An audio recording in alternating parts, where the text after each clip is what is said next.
परिवार आर्थिक परिस्थिति अति खराब होना कहीं दृढ़ इच्छा शक्ति थिले कठिन कार्य भी हो पारे सहज। एकथा को प्रमाण कर देखाई गंजाम जिला आस्का ब्लॉक निमिना गाँव उमाशंकर साहू। बापा बिलरे खटिले परिवार चले, आज से चाषी पुओ हेबे डाक्टर। चलित वर्ष नीट सर्वभारतीय परीक्षा रे मोट 720 मार्क रु 548 मार्क रखी डाक्तरी पढ़ा योग्य विवेचित होती उमाशंकर। निजर कठिन परिश्रम और परिवार सदस्यों उत्साह तांकु ही सफलता देइथिबा से कहते। से 5 वर्ष से आमर प्रगति शिशु मंदिर रे जेतेबेले से पाठ पढ़िला सेतेबेलु मु ताकू गाइड करी करी करी तार +2 पर्यंत माने 10th क्लास पर्यंत मु प्रॉपर गाइड करथुवार।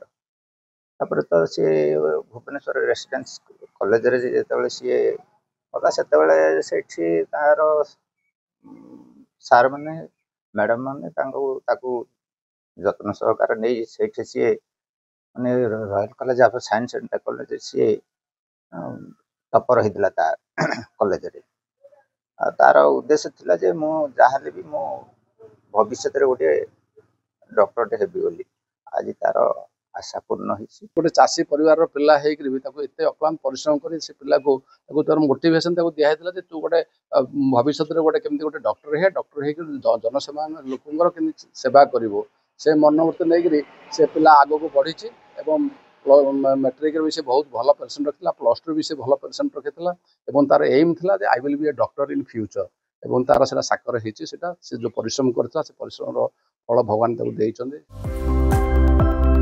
निमिना गाँव जयसेन साहू और जयंती साहू को एकमात्र पुओ उमाशंकर। पिलादिन ही से मेधावी थिले।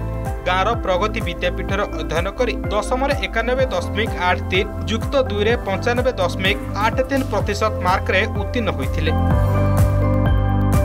पर नीट पई प्रस्तुति आरंभ करथिले। उमाशंकर को सफलता पई तांको विभिन्न आडु छुटिछि शुभेच्छार स्वर। माने मु बहुत गर्वित जेहेतु गोटे चाषी परिवार रो पुओ एकमात्र पुओ उमाशंकर साहू जयसेन साहूंकर पुओ नीट रे सफल होइथिबारु मु पूरा गर्वित। आम अंचलवासी मध्य गर्वित। पिला तार मैट्रिक रे मध्य भल मार्क रखिथिला, +2 रे ताठू अधिक जोटा कि 94% रखिथिला, मैट्रिक रे 91 माने पॉइंट अधिक रखिथिला। आ से उद्गय पिला से टिके भल पाठशाठ पढुथला, पढिबार आग्रह नै से पढ़ी माने चाषी परिवार पिला ले मध्य ता बापार दुखटा बुझी से तार सफलता पाइछि। आ नीट एग्जाम रे 548 आउट ऑफ 720 रखिछि। ऑल इंडिया रैंक मोर 13103 अछि।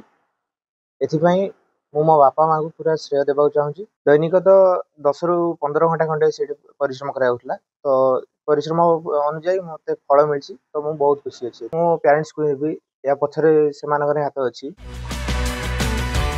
उमाशंकर को सफलता पछरे शिक्षानुष्ठान शिक्षक शिक्षयित्री बापा माँ को श्रेय देइथिबा बेले चाषी पुअर सफलता अन्य पाई उदाहरण सृष्टि करिछि। गंजाम जिला आस्कारु क्षीरोद चंद्र बेहरा रिपोर्ट, अर्गस न्यूज।